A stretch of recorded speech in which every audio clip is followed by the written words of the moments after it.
អញ្ជើញចុះមកប្រសិទ្ធិពលីការចម្រើនពរជ័យដល់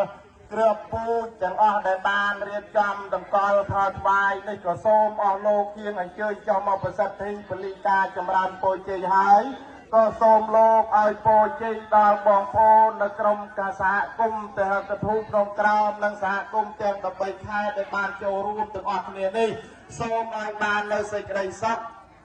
និងសេចក្តីចម្រើនចាប់ពីពេលនេះតរៀងទៅសូមអនុមោទនាមេផល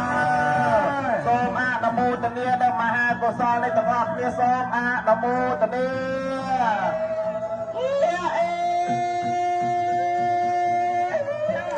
បងប្អូនមករួមមកស្មាយបងបងប្អូនចាត់ចែងមកដៃយកទៅដល់បាទចាត់ចែងមកដៃអនុមោទនាបុណ្យជួយខ្មែរ